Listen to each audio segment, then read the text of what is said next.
Jam 8 lewat.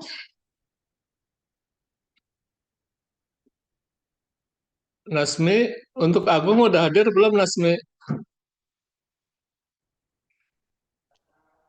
Bang Agungnya belum hadir, Pak.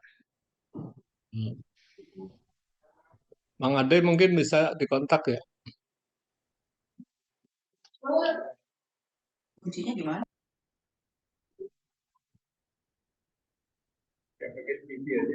Eh? Berapa sih?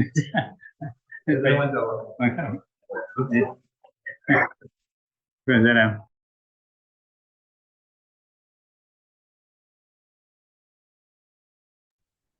Pak Asep, Pak Esmar sudah ada, Pak Andi sudah ada. Cuma Oke. Agung ini belum ada ya.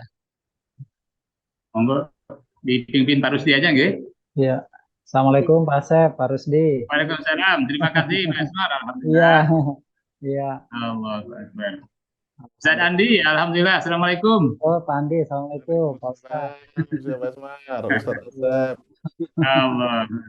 Sudah lama nih nggak bertemu. Sehat-sehat selalu, Pak. Alhamdulillah, insya Allah.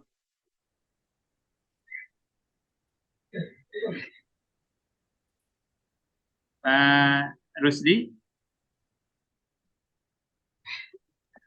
Nasminya sudah ada itu Pak. gimana? Apa langsung dirangkap Nazmi aja? Ya mungkin ya. Silahkan. Oke, baik, Pak. Waalaikumsalam. Waalaikumsalam. Oke, baik, mohon izin ya Pak, Ibu dan dosen, dan izin memulai untuk agenda kajian pada malam hari ini. Bismillah. Assalamualaikum warahmatullahi wabarakatuh. Waalaikumsalam. Alhamdulillahilladzi hadana li hadza wa ma kunna linahtadiya laula an hadanallah. Asyhadu an la ilaha illallah wa asyhadu anna Muhammadan abduhu wa rasuluh. Rabbi shrah li sadri wa yassir li amri wahlul 'uqdatam min lisani yafqahu qawli. Raditu billahi rabba wa bil islami dina wa bi Muhammadin nabiyya wa rasulah. Amma ba'du. Yang pertama-tama segala puji bagi Allah Subhanahu wa taala, Tuhan semesta alam, yang telah memberikan kepada kita semua berbagai kenikmatan, yaitu nikmat iman, nikmat Islam, kemudian nikmat satu walafiat, dan nikmat hadirah kita pada agenda kajian pada malam hari ini. Semoga agenda kita pada malam hari ini bisa diberkahi dan diridhoi oleh Allah Subhanahu wa taala. Kemudian salawat serta salam senantiasa kita sampaikan pada Nabi Muhammad SAW, pada para keluarga, para sahabat, dan semoga kita kelak sebagai umatnya mendapatkan syafaat beliau di hari kiamat kelak. Amin ya rabbal alamin.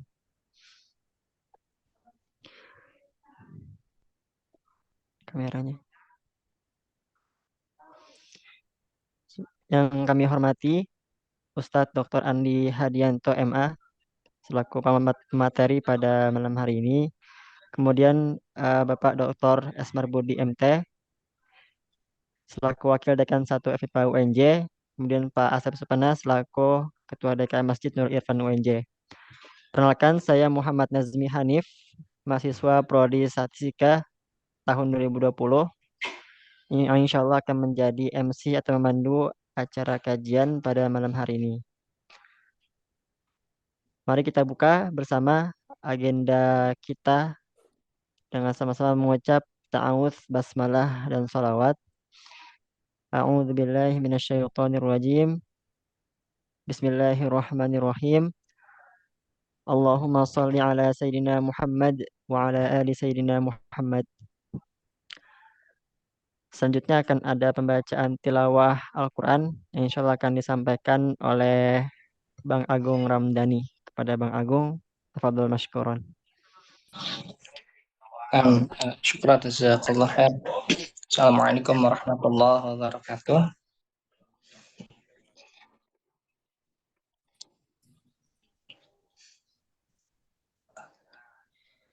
A'udzu billahi minasy syaithanir rajim. Bismillahirrahmanirrahim.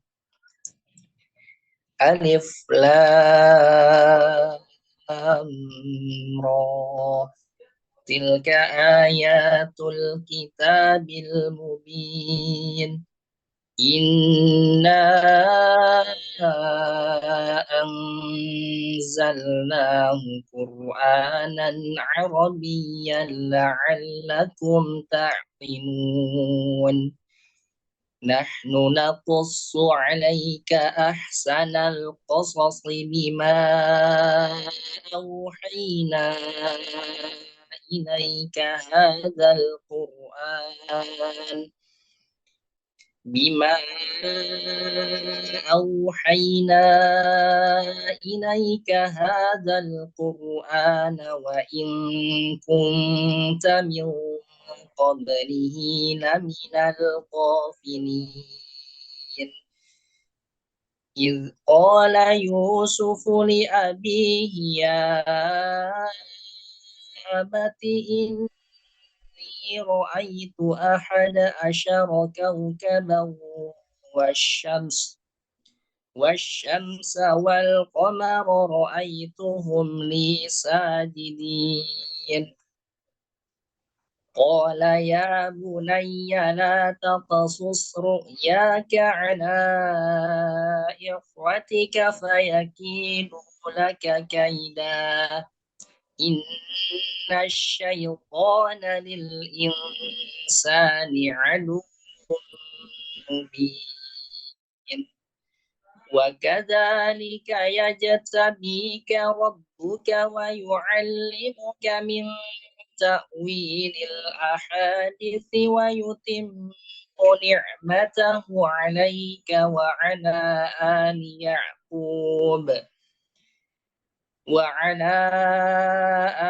يعقوب كما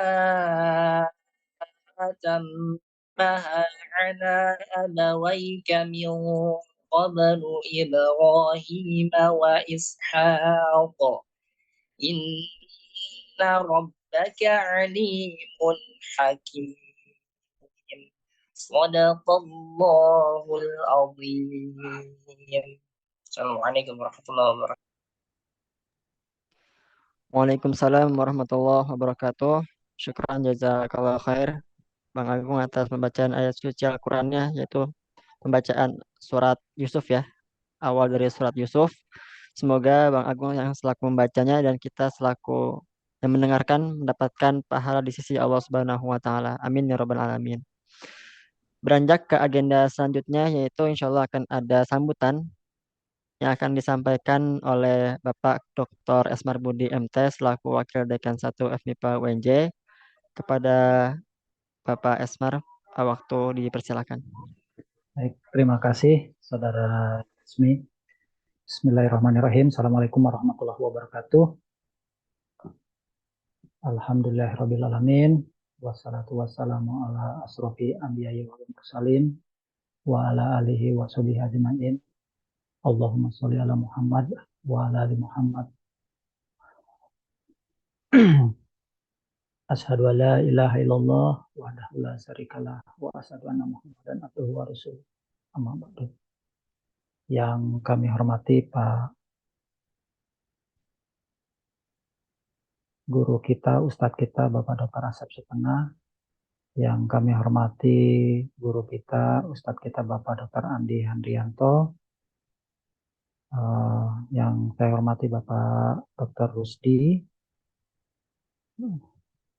seluruh panitia ataupun DKM dari Masjid Nurul Irfan, serta tentu seluruh jamaah Masjid Nurul Irfan dan juga keluarga besar UNJ Sehat.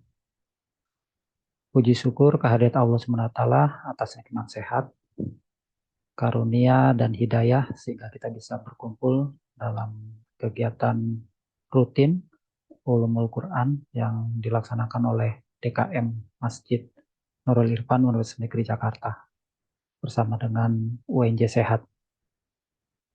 Salawat dan salam senantiasa kita sampaikan ke junjungan Nabi besar Muhammad SAW beserta keluarga dan sahabat. Tak terasa Januari 2023 kita sudah hampir 1 bulan memasuki tahun 2023 dan tentunya ini merupakan langkah yang tepat, kegiatan yang tepat bahwa mengawali awal tahun kegiatan 2023 ini kita melaksanakan kegiatan siraman rohani Ulumul Quran yang rutin dilaksanakan oleh DKM Masjid Nurul Irfan. Tentu evaluasi sudah kita masing-masing sudah kita laksanakan terhadap apa yang sudah kita perbuat di tahun 2022. Dan tentunya seluruh hasil evaluasi menjadi bahan bagi kita semua untuk bisa menjadi lebih baik di tahun 2023. Sedikit bercerita, tadi pagi, tadi siang mendapatkan pesan dari mahasiswa, Pak, jangan lupa nanti hari Senin kita kuliah. Mungkin sama seperti Pak Asep, Pak Andi, Pak Rusdi, dan juga Bapak Ibu lain. Tak terasa Senin besok tanggal 30 lusa, kita sudah masuki lagi aktivitas rutinitas kita sebagai sivitas akademi. Dan tentu juga aktivitas rutin bagi mahasiswa kita Universitas Negeri Jakarta.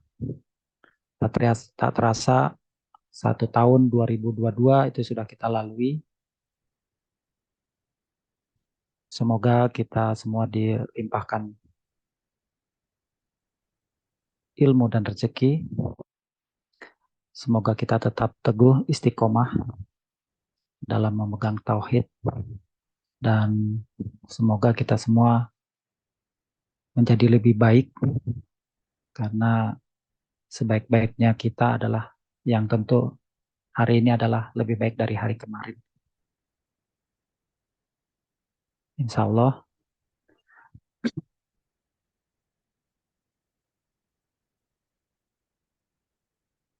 Siraman rohani tentu menjadi modal bagi kita untuk menghadapi tantangan yang akan kita hadapi di tahun 2023 ini.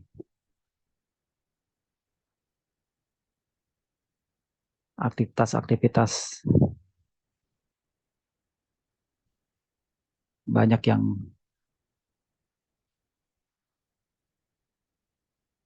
tentu sudah siap menunggu,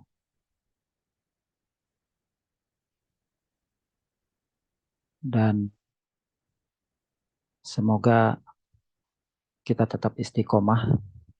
Semoga apa yang kita laksanakan hari ini dan pada hari-hari sebelumnya menjadi amal ibadah bagi kita semua, dan semoga kita diberi kekuatan untuk bisa terus menjalankan amanah pada tahun-tahun berikutnya. Demikian mungkin sambutan singkat yang bisa saya sampaikan. Terima kasih. Mohon maaf atas kekurangan yang ada. Assalamualaikum warahmatullahi wabarakatuh. Waalaikumsalam warahmatullahi wabarakatuh. Baik, terima kasih Bapak Dr. F. Sarbudi MT atas sambutan yang diberikan. Semoga Bapak selalu diberikan kesehatan dan dalam lindungan oleh Allah Subhanahu wa taala. Beranjak ke agenda inti kita pada malam hari ini, yaitu sesi materi, yaitu kajian ulumul Quran atau ilmu-ilmu dalam Al-Quran, yang insya Allah akan disampaikan oleh Ustadz Dr. Andi Hadianto, MA. Kepada Ustadz, apakah sudah standby Ustadz? Assalamualaikum. Waalaikumsalam. Mohon maaf, ini saya ada masalah sedikit dengan video di laptop, jadi saya harus pakai handphone dulu sebentar. Insya Allah bisa. Ketika ada pengajian, selalu videonya nggak bisa jalan nih. Udah. Ya, saya jadi pakai 2 device. Kami boleh langsung memulai, Mas? Oke, baik. Mungkin kepada Ustadz Andi waktu dan layar Anda persilakan Ustadz. Baik. Assalamualaikum warahmatullahi wabarakatuh. Waalaikumsalam. Bismillah, alhamdulillah, wassalatu wassalamu ala rasulillah, Sayyidina Muhammad ibn Abdullah wa ala alihi wa ashabihi wa mawalah, amma ba'du. Yang kami muliakan Ustadz Asep Supena, Pak Esmar, Ustadz Rusdi, teman-teman yang hadir, Bapak Ibu yang mengikuti pengajian kita pada malam hari ini. Kita akan melanjutkan kajian kita tentang Ulumul Quran. Bagaimana diungkap oleh moderator tadi, Ulumul Quran ini memang membaca atau mengkaji semua ilmu-ilmu yang terkait dengan Al-Quran. Dengan ilmu-ilmu tersebut diharapkan kita bisa menafsirkan, memahami Quran secara lebih komprehensif dan lebih utuh. Tapi sebelum kita mengkaji apa yang akan kita bahas pada malam hari ini, mari ada baiknya kita pertama-tama membacakan suratul Fatihah. Al-Fatihah yang pertama kita tujukan ke baginda Rasulullah SAW beserta keluarga, para sahabat, para keturunan beliau, dan orang-orang soleh yang mendahului kita. Mudah-mudahan melalui pembacaan Fatihah yang kita bacakan kepada mereka, kita mendapatkan keberkahan, mendapatkan kebaikan dari mereka semua. Al-Fatihah. A'udzu billahi minasyaitonir rajim. Bismillahirrahmanirrahim. Alhamdulillahi rabbil alamin arrahmanir rahim maliki yaumiddin.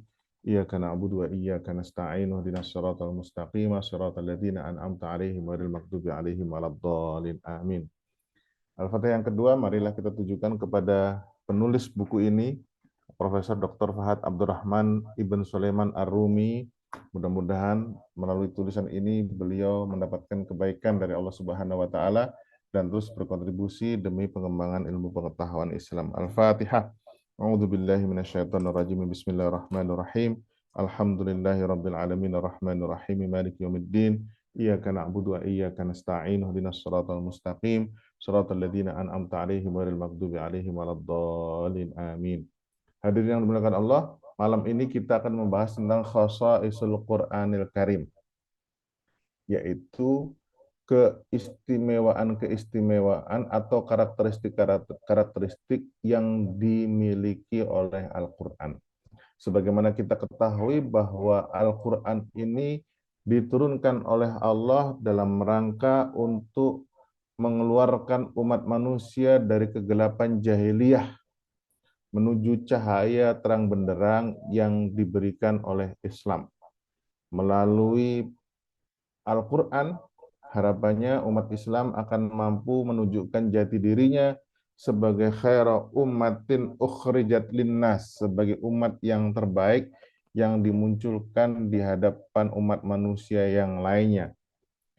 Walaupun mungkin ketika kita bertanya apa karakteristik khairu ummah, itu akan muncul sebuah kajian-kajian yang mendalam, karena di dalam ayat tersebut Allah mengatakan ta'muruna bil ma'ruf wa tanhauna 'anil munkar wa tu'minuna billah.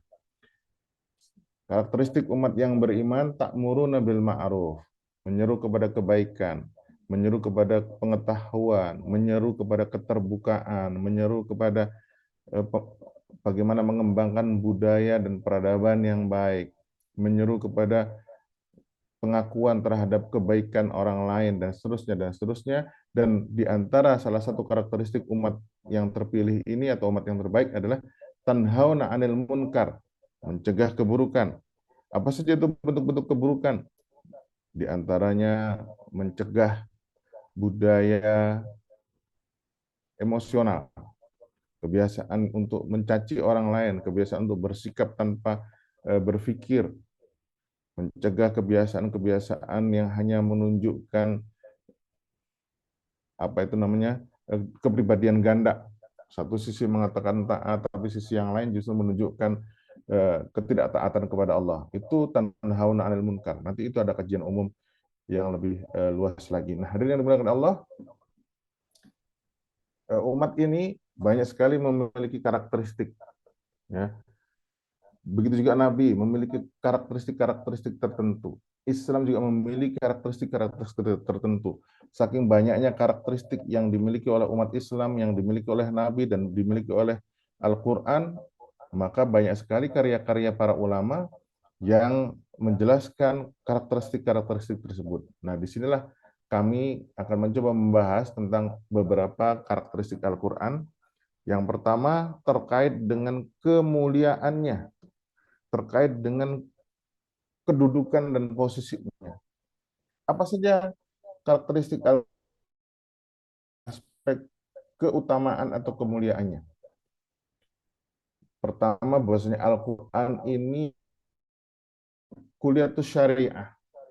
Al-Quran ini adalah tempat berkumpulnya semua ketentuan terkait dengan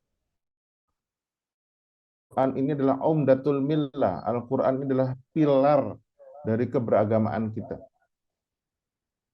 Al-Quran adalah yanbu'ul hikmah. Al-Quran adalah sumber kebijaksanaan. Dengan membaca Al-Quran, umat Islam akan menjadi umat yang bijak. Umat yang mampu membangun pengetahuan. Al-Quran adalah ayatul risalah. Dia merupakan tanda-tanda Allah tentang misi yang harus dibangun oleh umat Islam. Dia adalah nurul absar wal basair. Dia akan memberikan arah pencerahan bagi cara berpikir kita dan cara merasa kita. Karena tidak mungkin kita bisa menempuh perjalanan menuju Tuhan, perjalanan untuk menjadi hamba Allah yang baik, yang mampu untuk menampilkan keindahan dan kemuliaan Allah, kecuali kita mampu mengakses apa yang ada di dalam Al-Quran.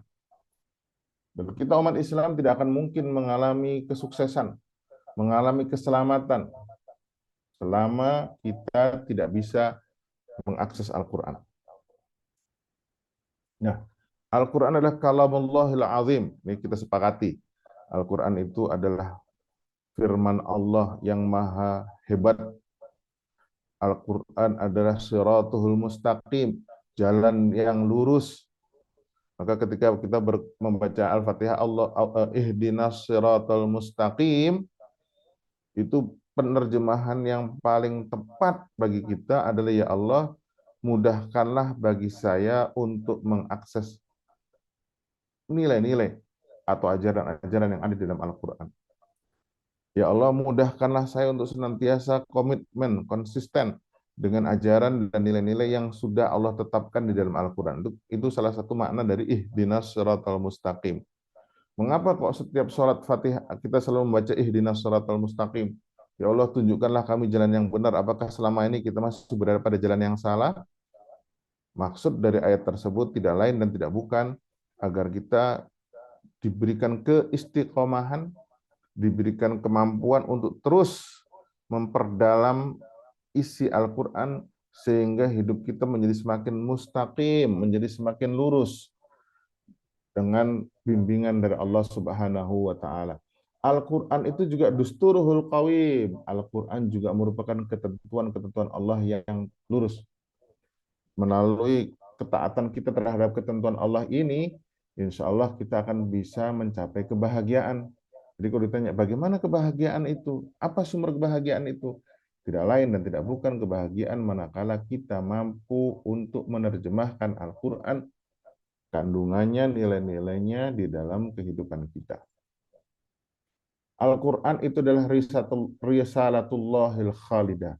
Al-Quran adalah misi ketuhanan yang kekal.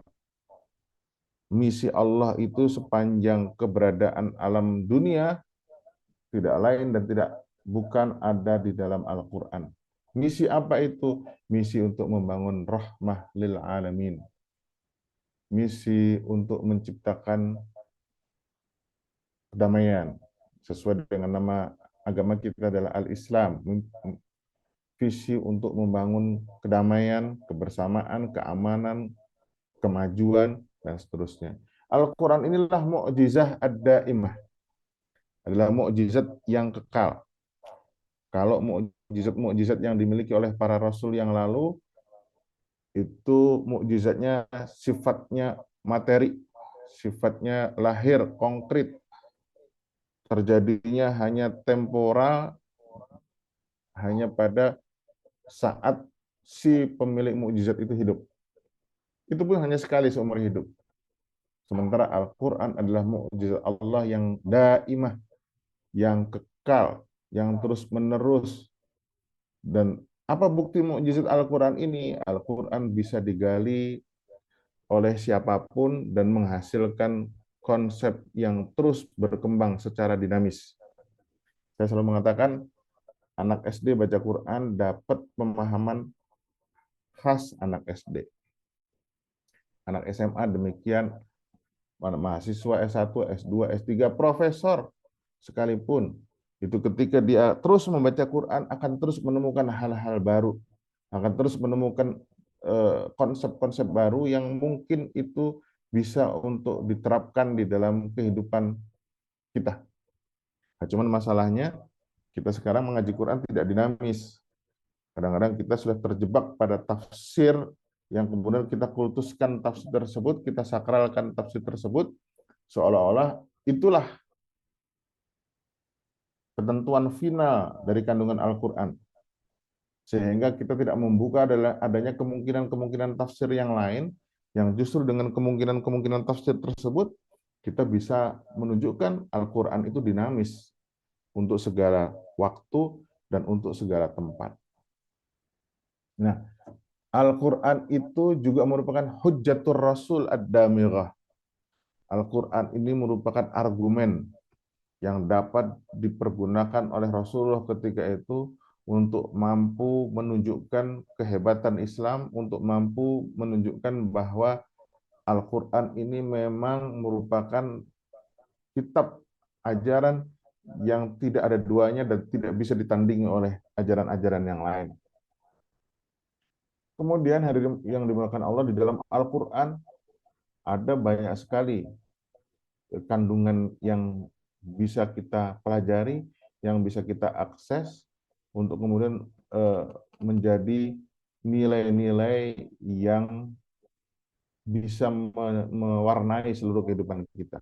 Apa saja itu kandungan Al-Quran? Pertama ada aspek akidah.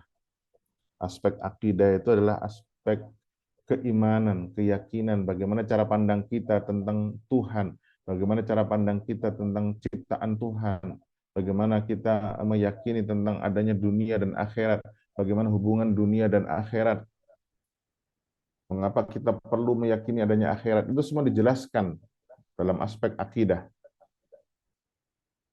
Bahwasanya ketika kita memiliki cara pandang yang salah tentang Tuhan, itu ternyata berdampak di dalam sikap kita, tindakan kita di dalam keseharian. Berapa banyak orang yang beranggapan Tuhan itu jauh dari kita. Karena Tuhan jauh dari kita, kemudian mereka beranggapan perlu adanya centeng-centeng untuk mendekatkan diri kepada Tuhan.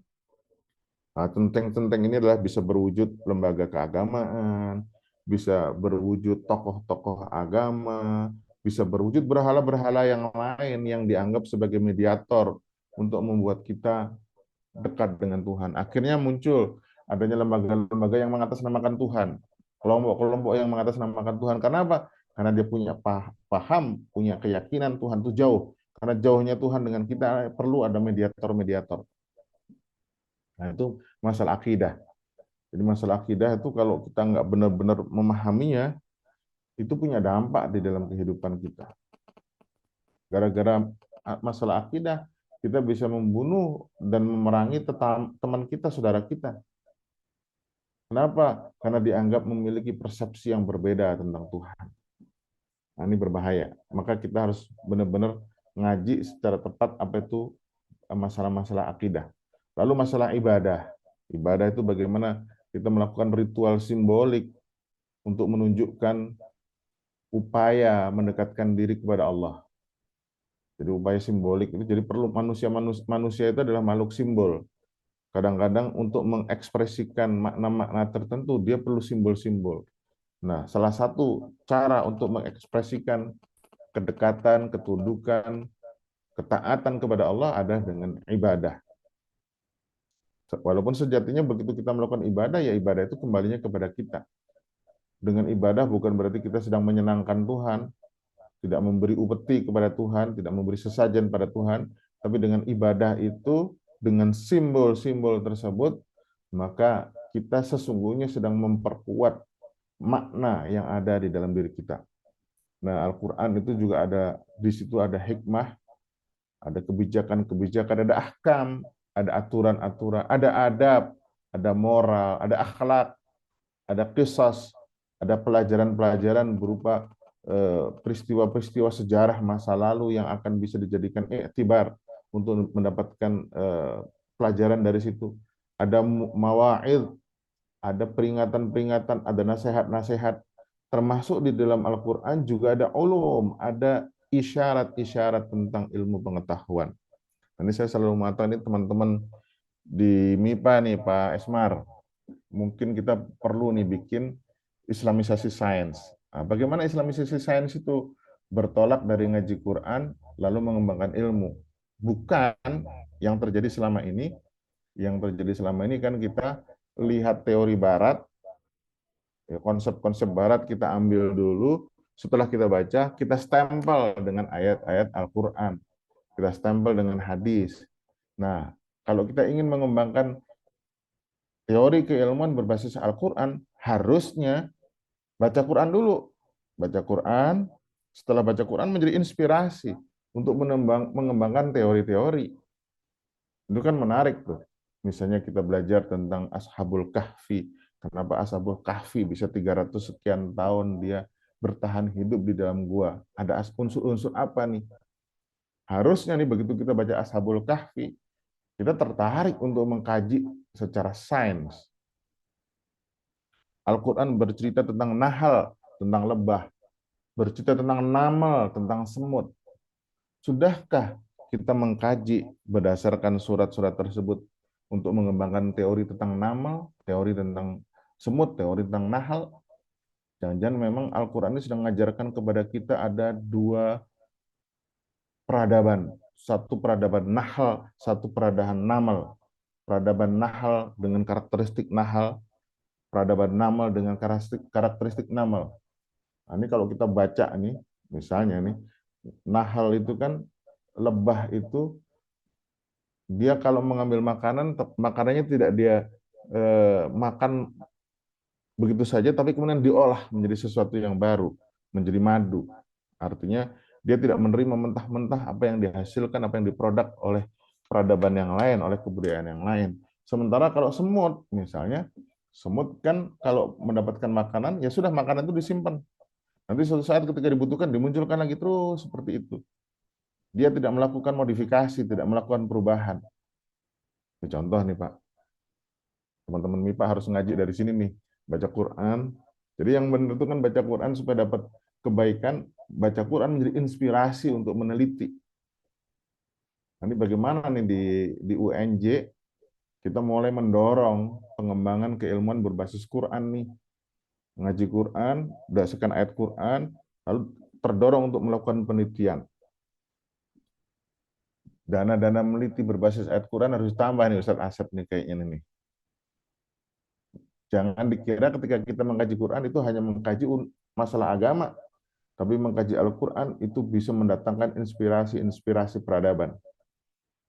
Misalnya nih kita boleh berpikir agak nakal ya, ketika Al-Quran mengatakan Nabi Sulaiman misalnya melewati Wadin Namal, melewati lembah semut, yang kemudian semut itu begitu melihat tentara Sulaiman, mereka berteriak, udkhulu masakinakum, masuk ke rumah-rumah kalian, karena kalian akan diinjak-injak, dihancur leburkan oleh tentara Sulaiman.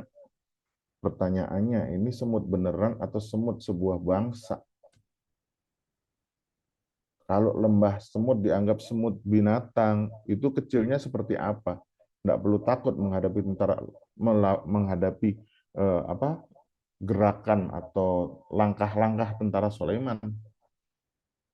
Tetapi ada kemungkinan semut di sini bukanlah semut secara biologis, tapi semut sebagai sebutan sebuah bangsa, semut sebagai sebutan sebuah lembah, sebuah daerah, seperti halnya kota Surabaya, bukan berarti penduduknya ikan hiu dengan buaya. Seperti Singapura, bukan berarti isinya singa semua. Atau Boyolali, itu isinya adalah buaya-buaya yang sudah pikun. Itu mungkin buaya darat itu. Atau pasukan Garuda, bukan berarti itu pasukan isinya burung semua. Tapi pasukan Garuda adalah nama sebuah pasukan. Nah, jangan-jangan Wadin Namal seperti itu. Ada sebuah komunitas bangsa Namal yang memiliki karakteristik budaya, karakteristik sosial, seperti halnya kehidupan bangsa semut. Menarik untuk dikaji menjadi sebuah kajian-kajian sosiologis, antropologis, dan seterusnya, menarik itu. Karena Al-Quran itu punya isyarat-isyarat keilmuan. Nah, cuman masalahnya kita kan bacanya baru sekedar baca untuk menggugurkan atau untuk mencari pahala, kan gitu ya. Padahal sebagusnya itu membaca Quran, 1 ayat, 2 ayat, jadi inspirasi. Caranya bagaimana? Caranya begitu kita baca 1 ayat, cari tafsirnya. Tafsir 1 kurang memadai, kita buka tafsir yang lain. Terus, maka ada beberapa kemungkinan pemaknaan yang kita baca. Akibatnya kita akan kaya dengan perspektif terhadap makna ayat tersebut. Nah, ini untuk membantu itu, teman-teman sekalian, Bapak-bapak, Ibu-ibu sekalian, bisa mengakses www.altafsir.com. www.altafsir.com itu menyediakan berbagai pilihan tafsir, dari tafsir yang paling klasik sampai tafsir yang paling modern, dari tafsir yang sangat bernuansa fikih sampai tafsir yang sangat bernuansa filosofis, semuanya ada. Jadi kita tinggal ngetik ayatnya, itu kita buka tafsir apa saja, muncul itu penafsiran-penafsiran. Nah, disitulah kemudian kita bisa melakukan komparasi, bisa melakukan analisis, dan kemudian menghasilkan kesimpulan tentang sebuah makna tertentu terhadap sebuah ayat. Itu apa istilahnya, tantangan saya terhadap teman-teman sekalian. Ayo kita ngaji Quran, tetapi menggunakan perspektif keilmuan, sehingga ayat Quran itu mendorong kita untuk terus mengkaji dan mengkaji. Nah, sekarang karakteristik yang kedua, bahwasanya Al-Quran itu memberikan syafaat kepada mereka-mereka yang mau membacanya. Sekali lagi, membaca di sini bukan hanya sekedar verbalistik, tapi membaca di sini tentunya adalah bagaimana memindahkan pemahaman, memindahkan konsep dari yang tertulis menjadi sebuah cara pandang, menjadi sebuah cara untuk menyikapi segala sesuatu. Nah, min khasaisil Quran, bahwasanya salah satu karakteristik Al-Quran, dia akan menjadi syafaat bagi pembacanya pada hari kiamat. Sebagaimana disabdakan oleh Rasulullah, sebagaimana diriwayatkan oleh Abi Umamah Al-Bahili. Beliau mengatakan, sami'tu Rasulullah sallallahu alaihi wasallam yaqul, saya pernah mendengar Rasulullah bersabda, Iqra'ul Qur'an fa innahu ya'ti yaumal qiyamati syafi'an li ashabihi.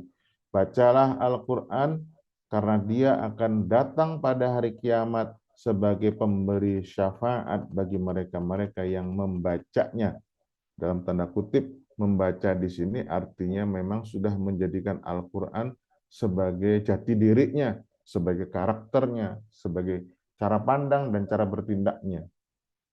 Karena percuma kita baca Quran di mulutnya baca Quran, tapi otaknya materialistis. Mulutnya baca Quran, otaknya berhala, otaknya kepentingan politik, dan seterusnya, dan seterusnya. Yang ketiga, karakteristik Al-Quran, annahu syifa. Al-Quran itu memang adalah obat. Obat apa? Nah, di sini nih ada dua perspektif nih. Allah berfirman, wa nunazzilu minal Qur'an ma huwa syifaa'un wa rahmatun lil mu'minin wa la yazidu zalimina illa khasara. Kami telah menurunkan Al-Qur'an secara bertahap. Nih, Allah menggunakan kata-kata nunazzilu. Kata-kata nunazzilu ini menunjukkan proses turunnya Al-Quran secara bertahap. Beda dengan kalau Allah mengatakan nunzilu dan inna anzalnahu. Tapi ini Allah menggunakan kata-kata nunazzil, kami, dan Allah menggunakan kata-kata kami. Kalau Allah menggunakan kata-kata kami, sebentar saya pindah dulu. Allah menggunakan kata-kata kami, maka ada beberapa oknum yang berperan dalam proses penurunan Al-Quran ini. Di antaranya ada Jibril, di antaranya ada Rasulullah Muhammad, di antaranya ada para ulama, dan seterusnya. Maka nggak benar kalau kemudian kita mengatakan kita harus kembali kepada Al-Quran dan As-Sunnah secara langsung, tapi tidak mengikuti ulama. Nggak benar. Karena Allah menggunakan kata-kata nahnu, kami, ini menunjukkan bahwa ada beberapa pihak yang terlibat dalam proses untuk mengajarkan Al-Quran. Maka kita kembali kepada Quran. Iya benar, kita harus kembali pada Quran. Tapi bagaimana cara kita kembali kepada Quran? Cara kita kembali kepada Quran adalah dengan mengikuti tafsiran-tafsiran ulama-ulama masa lalu. Bukan untuk mengkultuskan tafsir-tafsir tersebut, tapi paling tidak apa yang mereka ajarkan, apa yang mereka tafsirkan itu paling tidak menjadi batu titian awal untuk kita kemudian mencoba melebarkan wawasan kita tentang Al-Quran sesuai dengan realitas yang kita hadapi. Karena semakin kita baca referensi-referensi para ulama masa lalu, kita akan tahu, oh iya, ternyata para mufassir tentang Al-Quran itu nggak hanya sekedar satu pemahaman loh terkait dengan ayat Al-Quran. Ayat yang sama itu kadang-kadang memiliki banyak tafsir yang muncul dari banyak ulama. Nah, disitulah kemudian kita punya kesadaran. Kalau para ulama masa lalu berbeda, lalu kita harus lihat apa yang menyebabkan mereka berbeda. Disitulah maka kemudian kita di era kekinian, pada masa yang jauh berbeda dengan masa mereka, itu punya hak untuk juga mengkaji dan menafsirkan Al-Quran sesuai dengan tantangan realitas yang kita hadapi. Nah, di sini kemudian Allah mengatakan, ma huwa syifa'un. Di dalam Al-Quran itu ada syifa, ada obat. Warahmah, dan di dalam Al-Quran itu ada rahmah, ada kasih sayang Allah yang diperuntukkan untuk orang-orang yang beriman. Kalau kita baca Quran, bapak-bapak yang dimuliakan Allah, ibu-ibu yang dimuliakan, teman-teman mahasiswa yang dimuliakan Allah, semakin kita baca Quran, semakin kita bertambah rahmat Allah ada di dalam diri kita.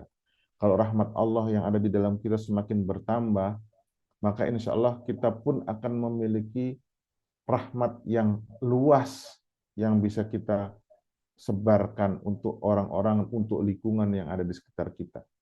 Jadi semakin baca Quran itu semakin menyayangi. Semakin baca Quran itu semakin melihat yang lain sebagai saudara, melihat keindahan, bukan melihat permusuhan. Semakin baca Quran, nggak mungkin semakin mudah marah. Semakin baca Quran, pasti semakin sabar, semakin berpikir panjang, semakin ingin untuk memberikan kontribusi kebaikan bagi sesama. Tetapi kata Quran, wala yazidu zalimina illa khasara.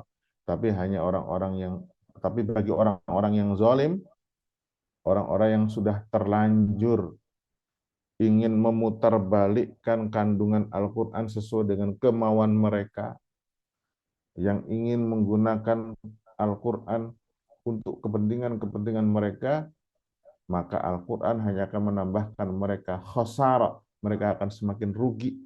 Mereka bukan akan mendapatkan kebahagiaan, tapi yang terjadi kalau Al-Quran dibaca dengan tendensi, Al-Quran tidak dibaca dengan tulus, tidak dibaca dengan ikhlas, dengan kesucian dan kemurnian hati, maka Al-Quran akan menjadi akan memberikan kekhasaran, akan memberikan kerugian, akan memberikan ketidakbaikan bagi kita. Di sini, maka Al-Quran ini syifa. Nah, pertanyaannya,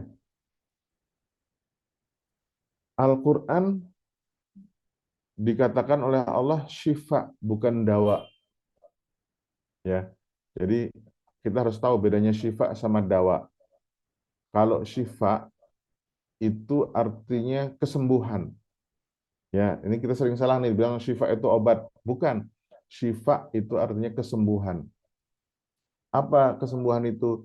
Kesembuhan itu merupakan hasil daripada obat. Sementara kalau dalam bahasa Arab, obat itu dawa. Nah, Al-Quran tidak pernah mengatakan dawaun. Al-Quran mengatakan syifa. Ya, jadi kalau syifa itu pasti adalah hasil dari proses pengobatan dan itu merupakan tujuan dari sebuah proses pengobatan. Jadi terjemahan tepatnya itu syifaun, Al-Quran itu sebagai syifa, itu artinya Al-Quran sebagai tujuan untuk menciptakan kesembuhan. Nah, kalau dawa atau obat itu qad yufid wa qad yadur. Yang namanya obat itu bisa saja memberikan manfaat, tapi bisa juga dia memberikan kemadharatan, sesuatu yang tidak baik. Jadi, kalau Al-Quran mengatakan syifa, pasti dia memberikan kebaikan. Karena dengan membaca Quran, pasti kita sembuh. Sembuh apanya nih? Sembuh cara berpikirnya. Ya, kan Al-Quran mengatakan bahwasanya dia diturunkan untuk mengobati penyakit ghaflah, kelalaian umat manusia. Jadi setelah kita baca Quran, kita sembuh. Nggak jadi lalai lagi.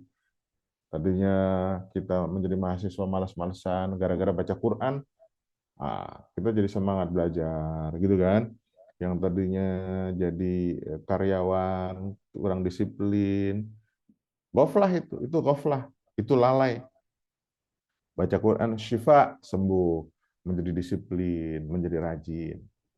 Nah, kesembuhan yang disebabkan oleh bacaan Al-Quran di dalam riwayat itu ada dua.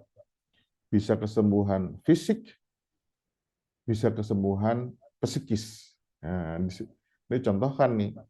Rasul itu sudah memberikan contoh bagaimana beliau berobat menggunakan Al-Quran.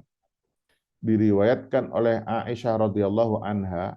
Aisyah pernah meriwayatkan bahwasanya kana nabi yanfuthu ala nafsihi fil marad alladzi mata fihi bil muawwidat. Jadi Rasulullah itu ketika sakit sebelum meninggal dunia, beliau itu selalu membaca surah Qul a'udzu birabbil falaq, Qul a'udzu birabbin nas. Dia baca di tangannya seperti ini, kemudian dia tiupkan, lalu dibalurkan ke seluruh tubuh. Nah, ketika Rasul sudah nggak bisa melakukan itu, kata Aisyah, saya yang bacain.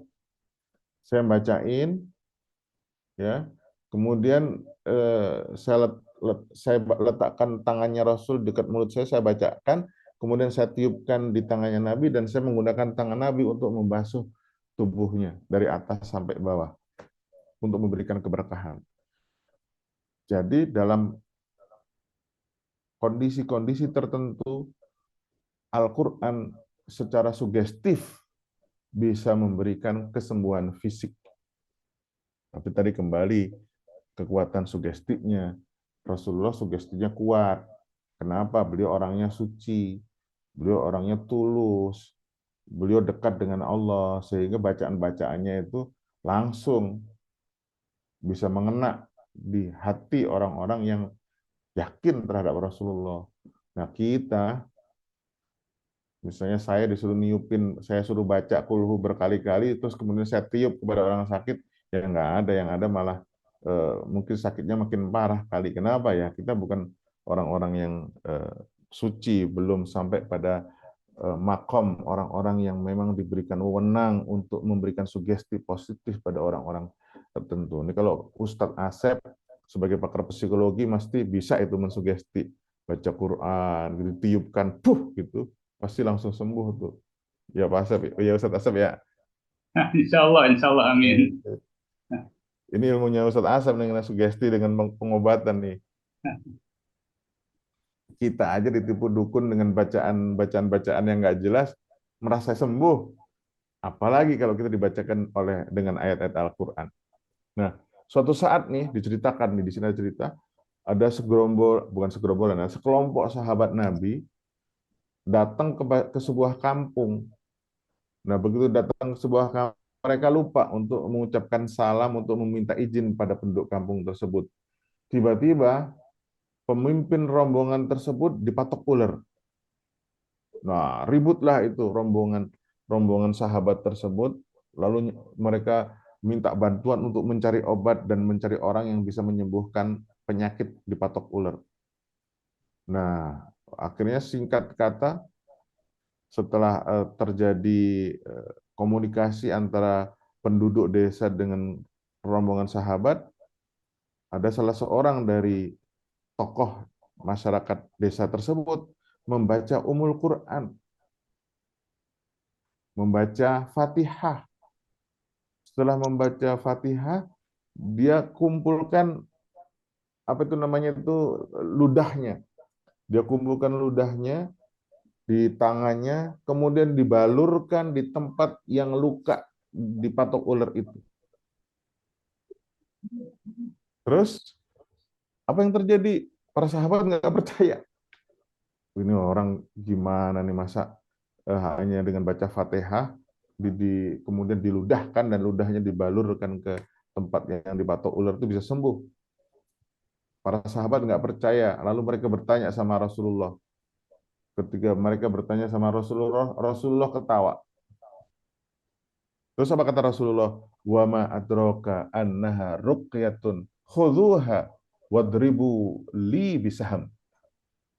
Kata Rasulullah, tahu enggak? Itulah yang namanya ruqyah, pengobatan dengan menggunakan ayat-ayat Al-Quran. Khudhuha, ikuti itu. Wadribu li bisaham. Ya, di sini artinya, yaudah ikutilah petunjuk saya. Jadi mengobatin Al-Quran dengan secara mengobati orang sakit dengan Al-Quran dibolehkan, itu namanya ruqyah. Ya, ruqyah itu bahasa kampungnya itu jampe-jampe, tapi jampe-jampe di sini jampe-jampe dengan Quran. Yang dikedepankan sugestinya sesungguhnya. Nanti ini Ustadz Asep akan menjelaskan tentang sugesti. Jadi orang kadang-kadang itu kita ke dokter belum minum obatnya udah merasa sembuh, hanya gara-gara dokternya bilang nggak apa-apa, nggak sakit. Percaya itu. Mahasiswa kalau di depan dosen begitu mengeluh masalahnya apa, terus kasih nasihat, gampang skripsi kamu selesai, itu akan mudah menulis skripsinya. Banyak sekali orang-orang yang secara fisik bisa terpengaruh oleh sugesti-sugesti tertentu, apalagi sugesti menggunakan Al-Quran. Omongan dosen saja menjadi sugesti, omongan dokter menjadi sugesti, omongan orang tua menjadi sugesti. Apalagi ini adalah firman Allah Subhanahu wa Ta'ala, pasti akan memberikan sugesti yang lebih kuat lagi. Nah, berikutnya, hadirin yang dimuliakan Allah, Al-Quran syifa'un lil amradin nafsiyah. Al-Quran itu merupakan kesembuhan bagi penyakit-penyakit psikis atau penyakit-penyakit kejiwaan. Nah, kata penulis, wa ma ahwaja mujtama'atina al-mu'asirah ila tadawi bil Quran. Maka masyarakat dunia modern saat ini sangat butuh untuk berobat menggunakan Al-Quran. Karena sekarang ini banyak sekali masalah-masalah kejiwaan yang diderita oleh kita, umat Islam. Kenapa? Karena tekanan kehidupan. Nah, saya membaca tafsir surah Al-Falaq, Ustadz. Di dalam surah Al-Falaq itu kan kita disunahkan oleh Rasul ketika masuk malam, ketika waktu maghrib, kita disunahkan baca Al-Falaq. Nanti ketika tidur kita juga baca Al-Falaq lagi. Apa sih sebenarnya rahasia di balik surah Al-Falaq? Kenapa di waktu malam kita diminta baca surah Al-Falaq? Singkat cerita, tidak lain dan tidak bukan, bahwa Al-Falaq ini mengajarkan kepada kita untuk terus optimis. Terus optimis, terus berpikir positif, ya menebarkan energi positif terhadap hal-hal yang ada di sekitar kita. Maka qul a'udzu birabbil falaq, perubahan dari waktu malam ke waktu siang, waktu subuh.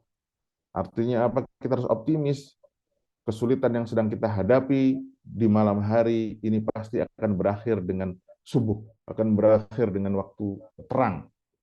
Maka kita nggak perlu takut dengan semua hal yang ada di sekitar kita, karena itu semua ciptaan Allah. Dan Allah selalu memberikan takdirnya tentang semua ciptaannya untuk memberikan kebaikan bagi umat manusia. Itu intinya. Jadi membaca Qul A'udzu Birabbil Falaq ini sesungguhnya supaya kita optimis bahwa selalu ada jalan terang setelah kesulitan. Nah, kemudian banyak sekali ayat misalnya mengatakan bahwasanya kalau kita membaca Quran dengan sebagai zikir, Al-Quran itu kan sebagai zikir, maka hati kita menjadi tenang, gitu kan. Yang tadinya gundah gulana ketika baca Quran selalu mendapat solusi. Maka ini saya katakan lagi, setiap kita baca Quran, mendapatkan inspirasi, mendapatkan kebaikan, insya Allah kita akan menjadi semakin luas wawasannya, kemudian semakin mudah untuk mencari jalan-jalan solusi di dalam kehidupan kita. Tapi kalau kita nggak bisa baca Quran, atau kita jarang baca Quran, atau kita baca Quran dengan cara yang salah, berkali-kali pun kita baca Quran, Quran nggak akan kunjung mendatangkan solusi. Kenapa? Ya tadi, kita belum menjadikan Quran sebagai bacaan pengetahuan. Kita belum menjadikan Quran sebagai bacaan untuk membangun sebuah pola pikir dan cara bersikap yang baik. Kemudian hadirin yang dimuliakan Allah, udah jam 19 nampaknya. Ini kita akan menjelaskan khosois yang kedua ini pada pertemuan selanjutnya saja, karena sudah jam 9 ya Ustaz Asap ya. Sampai jam 9 kan Ustaz Asap ya? Ya, silakan Pak Ande. Ya, dilanjutkan kalau gitu Pak Rusdi. Boleh langsung tanya jawab nggak apa-apa. Oke, kalau gitu kita selesaikan dulu. Jadi malam hari ini kita sedang membahas karakteristik Al-Quran yang terkait dengan keutamaan syafaatnya.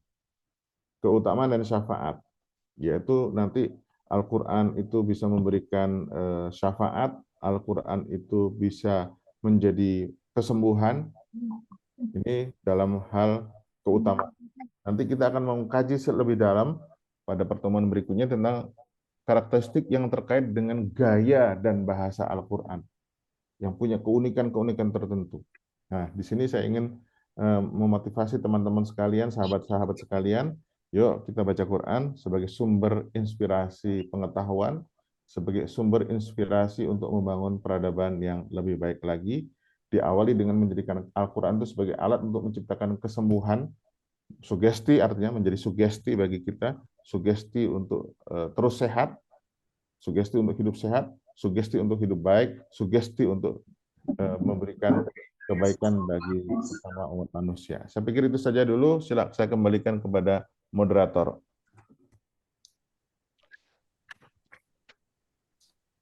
Baik, syukron jazakallah khair Ustadz Andi atas materi yang telah disampaikan terkait dengan karakteristik Al-Quran. Selanjutnya adalah sesi tanya jawab kepada para hadirin di Zoom ini yang ingin bertanya kepada Ustadz Andi, dipersilahkan.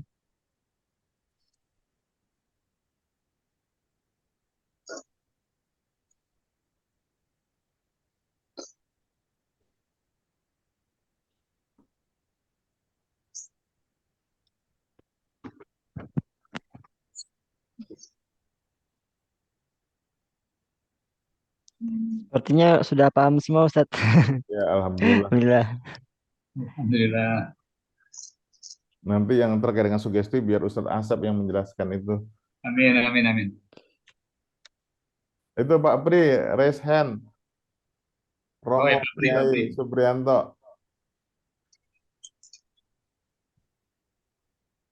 Baik, pada Pak Supriyanto langsung saja Pak untuk ditanyakan saja. Assalamualaikum warahmatullahi wabarakatuh. Waalaikumsalam. Salam. Jadi untuk kajian ini kapan kira-kira metodenya ini agak menyimpang dari apa yang disampaikan tadi ya. Quran menjawab gitu ya. Jadi kalau mungkin kalau kita dituntut untuk case-based learning gitu, gimana Pak Andi? Gimana Pak? Jadi kita belajar Al-Qurannya dengan case-based. Jadi ada kasus, lalu bagaimana Quran menjawab gitu. Itu kan berarti tafsir tematik Pak ya. Tafsir tematik tuh. Misalnya masalahnya apa, kita kumpulkan dulu. Gimana Pak Andi? Kedengaran nggak Pak Pri? Jadi model yang ditawarkan oleh Pak Pri itu yang disebut dengan Ya, kedengaran, ya. model yang ditawarkan Pak Pri itu adalah model tafsir tematik, Pak. Tafsir tematik ya. Tafsir tematik, ya. Kita kumpulkan dulu apa masalahnya. Nah, baru setelah itu kita coba untuk mencari jawabannya dari Al-Quran. Dan itu nggak sembarangan, Pak. Nggak sembarangan, karena ada langkah-langkahnya. Langkah-langkah tafsir tematik itu. Misalnya, kita mau bahas masalah apa nih Pak Pri? Misalnya masalah tentang pemberantasan kemiskinan itu. Pemberantasan kemiskinan itu kita bahas dulu itu ayat-ayat tentang kemiskinan. Bagaimana Al-Quran misalnya menyuruh kita untuk menjadi orang kaya. Bagaimana Al-Quran misalnya menuntut kita untuk membebaskan perbudakan. Itu ayat-ayat tentang itu kita kumpulkan. Setelah dikumpulkan Pak Pri, kita runtutin dulu Pak, diruntutkan sesuai dengan kronologis turunnya ayat tersebut.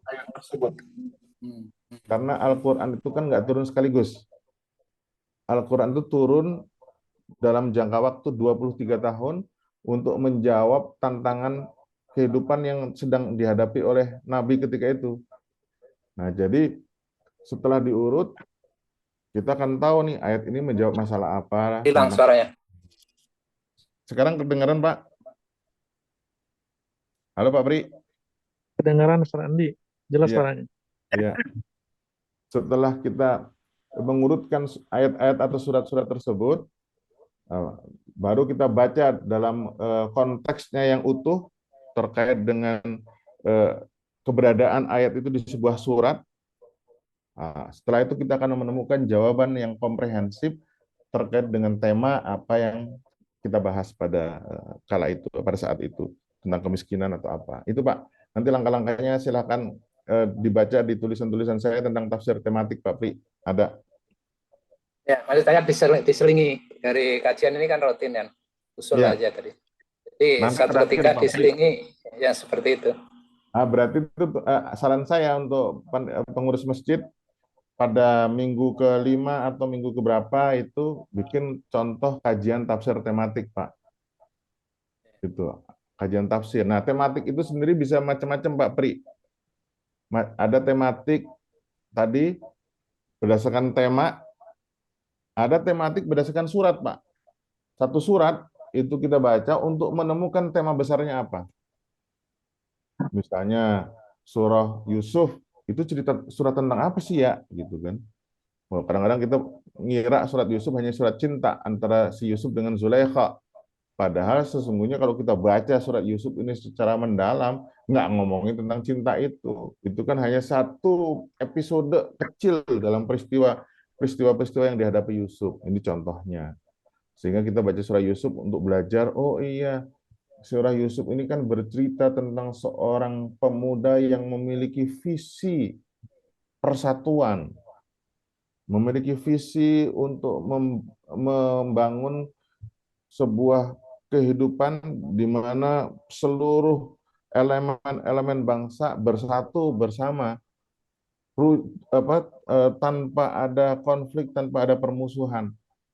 Itu diwujudkan dalam fisiknya, mimpinya melihat bulan, matahari yang tunduk, tapi kemudian di akhir surat Yusuf kan Allah mengatakan hadza ta'wilu ru'yaya, ini adalah perwujudan dari mimpiku. Apa perwujudan mimpinya?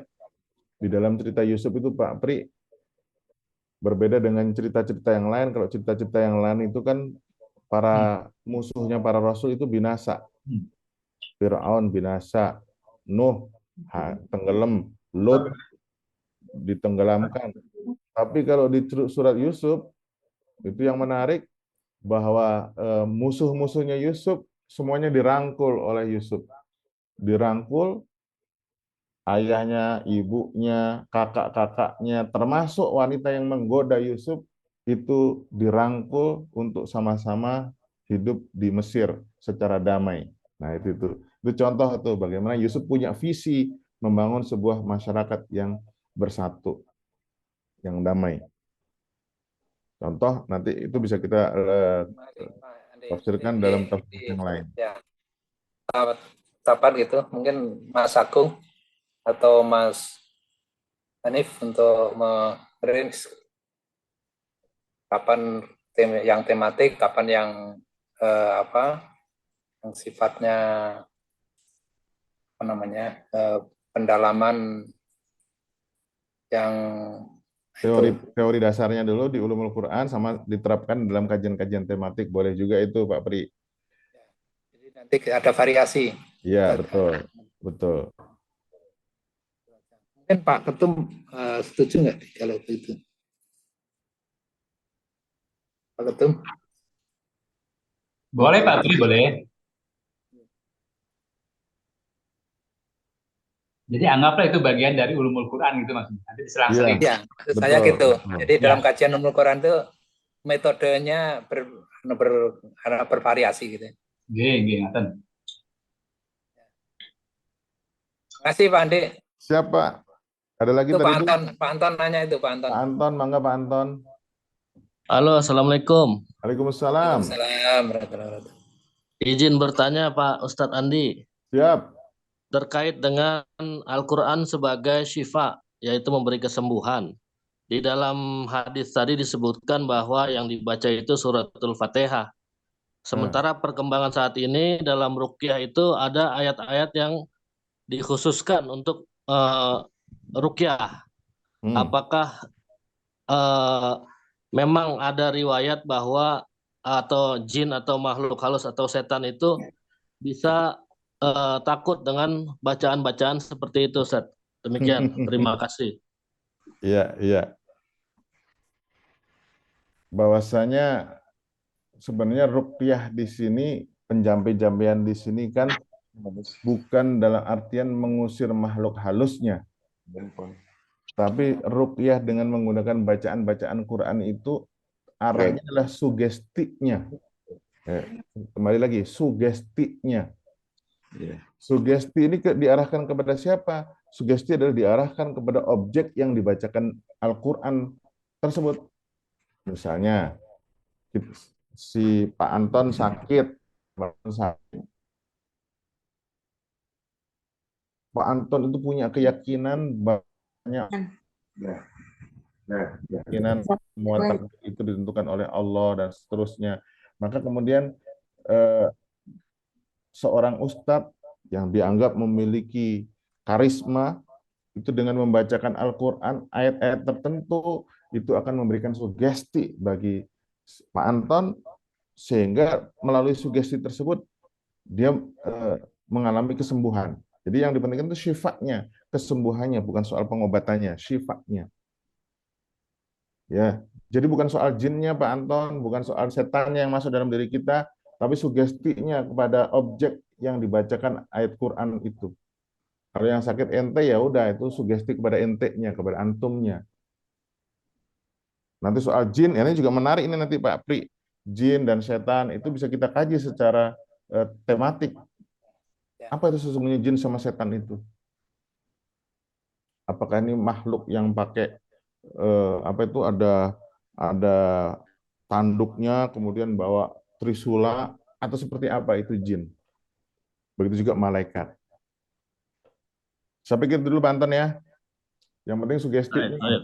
Syukran, Ustaz. Afwan. Baik, selanjutnya ada dari Pak Samsudin yang ingin bertanya, Pak. Mangga. Alhamdulillah Pak Samsudin. Video dibuka Pak Samsudin. Kita ingin lihat lama. Assalamualaikum warahmatullahi wabarakatuh. Waalaikumsalam warahmatullahi wabarakatuh. Wah, udah menghilang dari peredaran. Dari Subang atau dari mana ini?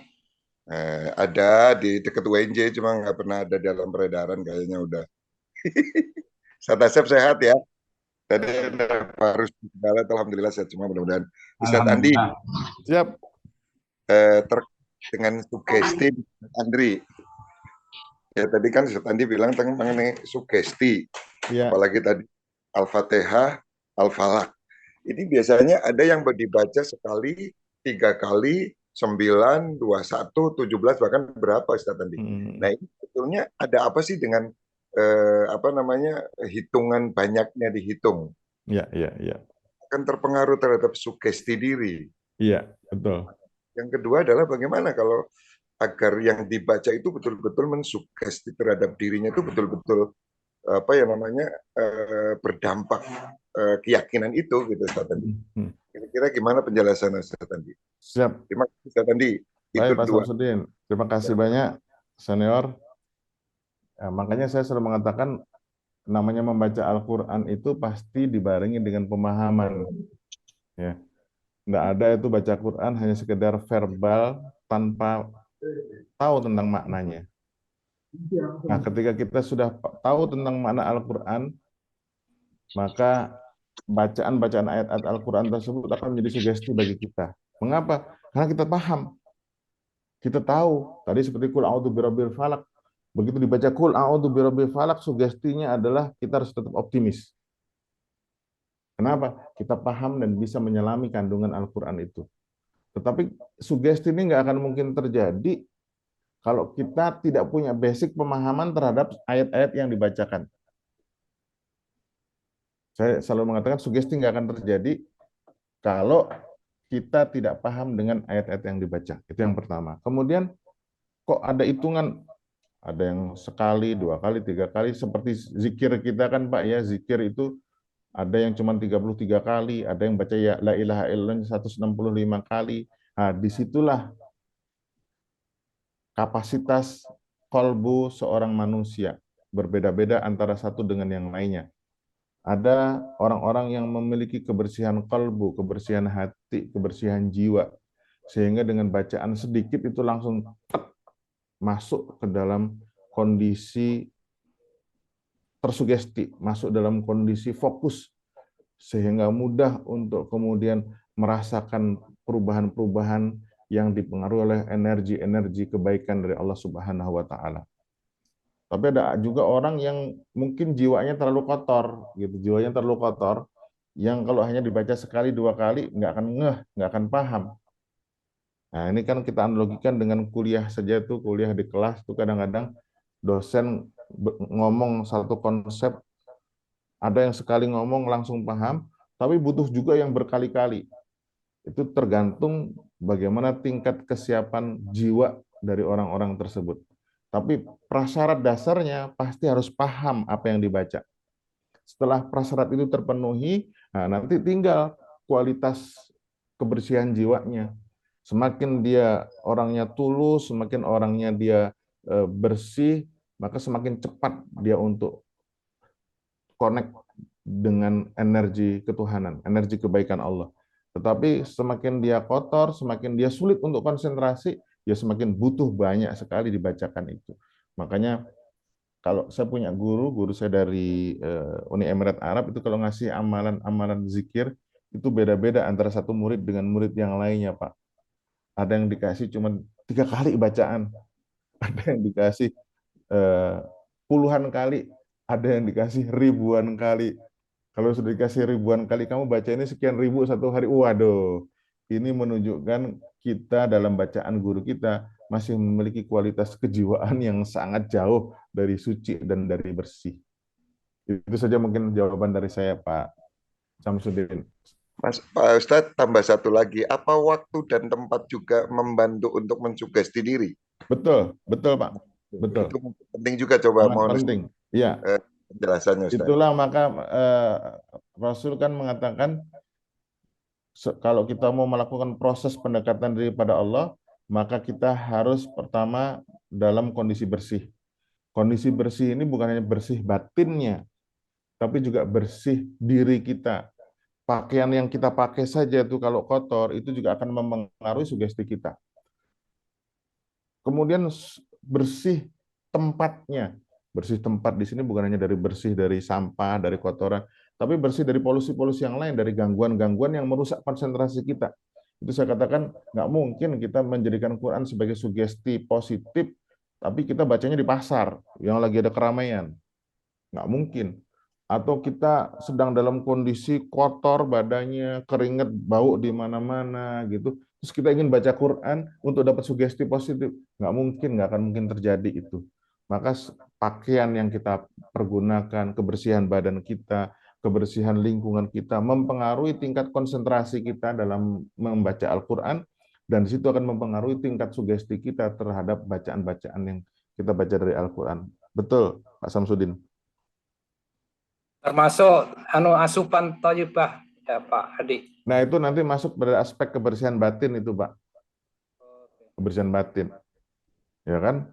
Misalnya badan kita lagi sakit-sakit itu kan akan mempengaruhi kita nggak konsentrasi Pak. Baca Quran terus merasa pegel-pegel di pinggang, di punggung, pusing di kepala. Kira-kira sugestinya masuk nggak Pak? Itu. Maka pastikan kita mau baca Quran dalam kondisi sehat, dalam kondisi bersih batinnya, nggak ada pikiran-pikiran yang lain, situasi kondisi mendukung, insya Allah Al-Quran yang kita baca menjadi sugesti.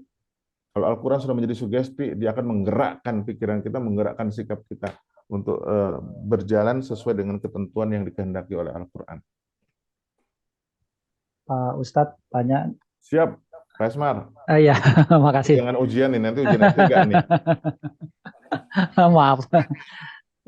Menarik tadi ya, yang sudah didiskusikan. Cuma ada satu hal yang menarik tadi, bahwa sains itu sendiri sebetulnya adalah, ya sebetulnya kan tidak memisahkan antara sains dengan ilmu agama ya. Bahwa sains itu sebetulnya adalah, ya semua ilmu itu adalah memang dari Allah Subhanahu wa Ta'ala ya. Nah cuma memang mungkin minta diskusi aja ya. Sebetulnya dalam agama kita itu apakah ada batasan kita dalam merenungkan, katakanlah misalnya merenungkan keterkaitan antara sains dengan agama ya. Contohnya misalnya kalau di sains itu di MIPA itu misalnya biologi itu kan ada teori evolusi, ada istilahnya manusia modern itu Homo sapiens gitu. Nah kadang-kadang saya sendiri suka berpikiran ini sebetulnya Homo sapiens yang pertama itu adalah Nabi Adam gitu.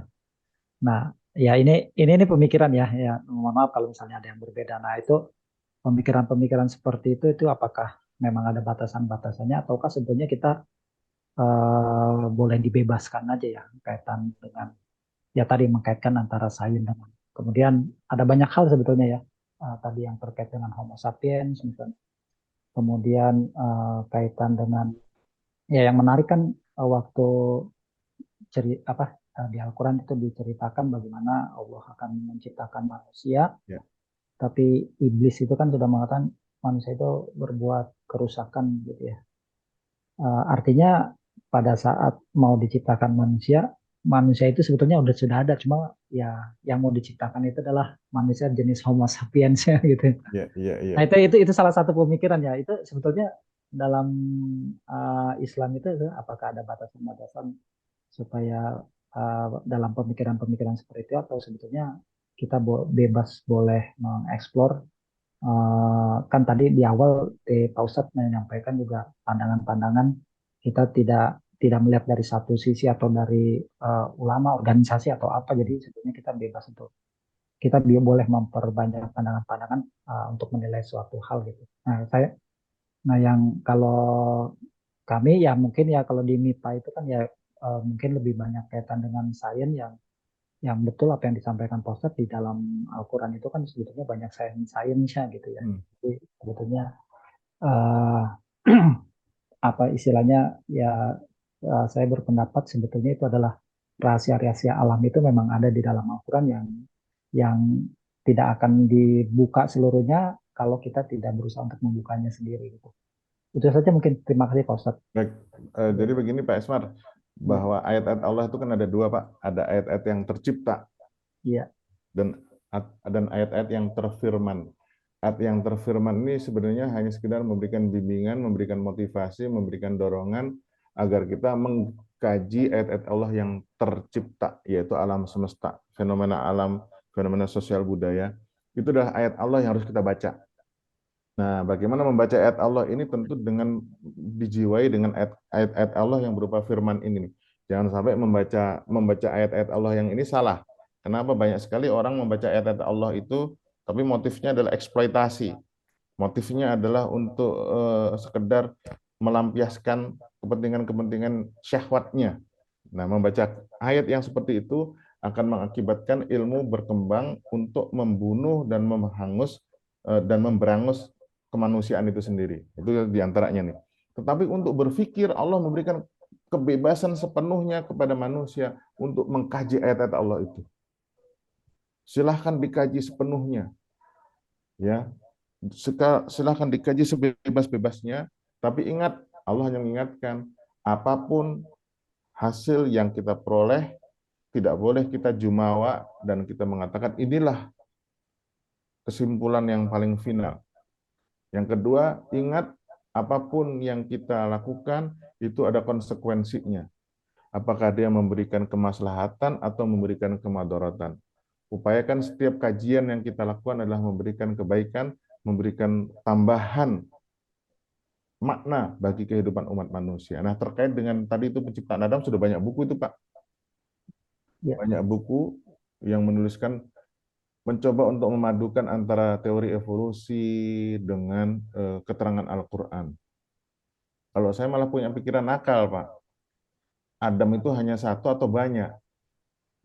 Adam itu adalah satu individu atau satu genus kemanusiaan, kan gitu kan? Jadi nanti ada Adamnya Afrika, ada Adamnya Asia, ada banyak Adam begitu di muka bumi itu, karena dia adalah jenis manusia Homo sapiens, kan begitu, Pak? Iya, ya. Istilah Homo sapiens itu dalam bahasa agama adalah Adam. Iya, ya. Nah, karena Allah sendiri mengatakan kemungkinan adanya banyak Adam itu juga diperkuat oleh informasi Al-Quran. Karena Al-Quran mengatakan di antara tanda-tanda kekuasaan Allah itu adalah menciptakan manusia berbeda-beda ras dan berbeda-beda bahasa.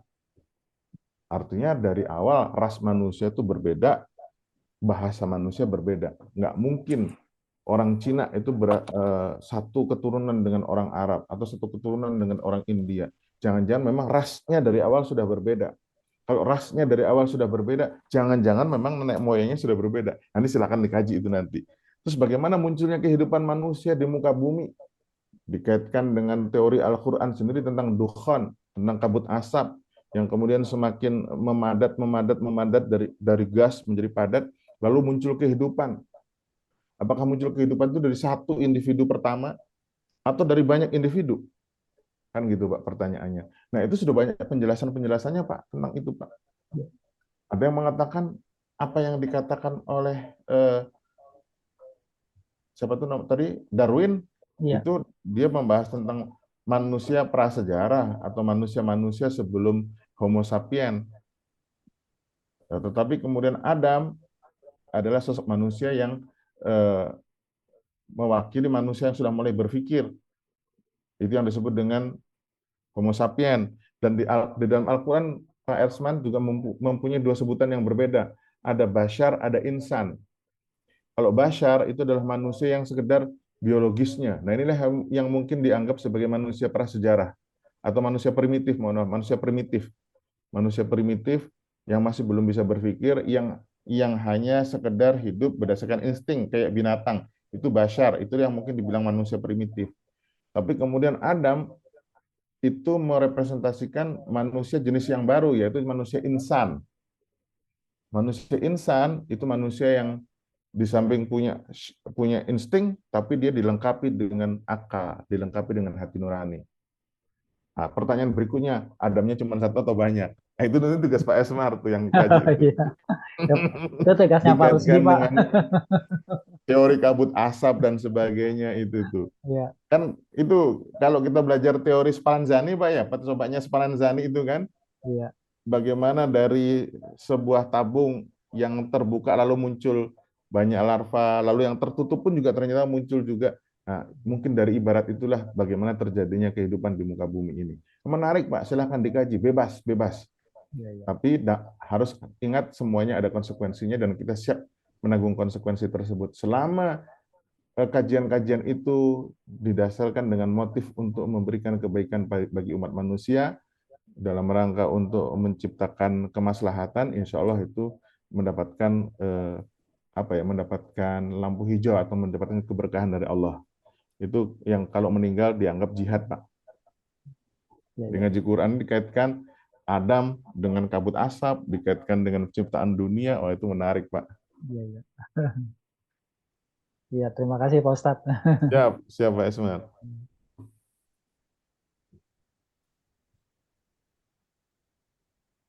Oke, baik. Apakah masih ada yang ingin bertanya lagi kepada Ustadz Andi atau sudah cukup?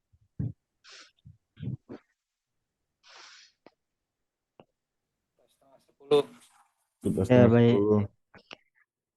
Oke, karena ngantuk itu. Oke, baik. Oke, karena keterbatasan waktu, mungkin kita cukupkan saja agenda tanya jawab pada sesi tanya jawab pada kajian malam hari ini. Syukron jazakallah khair kepada Ustadz Andi yang telah menjawab ya di berbagai pertanyaan-pertanyaan yang mencerahkan kita semua gitu. Oke, kita beranjak ke agenda selanjutnya yaitu penutupan. Mari kita tutup bersama-sama agenda kajian pada malam hari ini terkait ulumul Al-Quran dengan sama-sama mengucap lafaz hamdalah, alhamdulillahirabbil alamin. Kemudian istighfar, astagfirullahaladzim, astagfirullahaladzim, astagfirullahaladzim. Kita sempurnakan dengan mengucap doa kafaratul majelis. Subhanakallahumma wa bihamdika asyhadu an la ilaha illa anta astaghfiruka wa atubu ilaik. Assalamualaikum warahmatullahi wabarakatuh. Syukron Ustaz Andi, syukron. Pak Andi, Pak Sam, kapan kita ketemu? Allah siap. Selalu ada, walaupun dari jauh. Terima kasih Pak Esmar, terima kasih Pak Pri. Iya, sama Pak Asep, terima kasih Pak Ustadz Asep. Terima kasih. Pak Pri, sehat ya Pak Pri. Siap Pak. Ya, Pak Esmar. Assalamualaikum. Waalaikumsalam. Ya, izin lab. Assalamualaikum. Assalamualaikum. Waalaikumsalam, Gusti. Bambar nggih.